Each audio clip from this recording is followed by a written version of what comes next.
Ever felt like your Roborock S6 MaxV robot vacuum has worn out tire like this? Well, don't worry. We'll find the best solution for you. We'll show you how we solve our customers' problems. Our customer's Roborock S6 MaxV robot vacuum was stuck constantly and frustrated. After looking at each part of the robot vacuum in detail, we found the root of the problem: worn out tire. But hold on.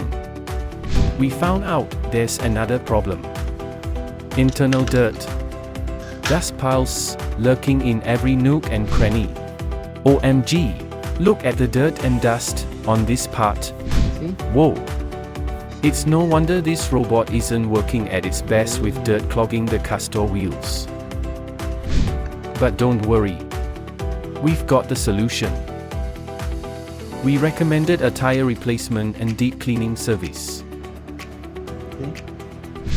With customers' approval, we started repairing and cleaning the robot.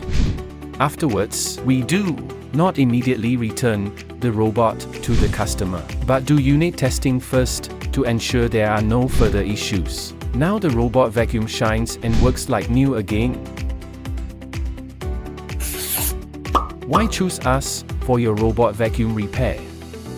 Expert diagnosis and solutions. Transparent communication with our customers. Swift and efficient repair processes. Thorough unit testing for guaranteed performance. Are you having the same problem? Let us be your solution.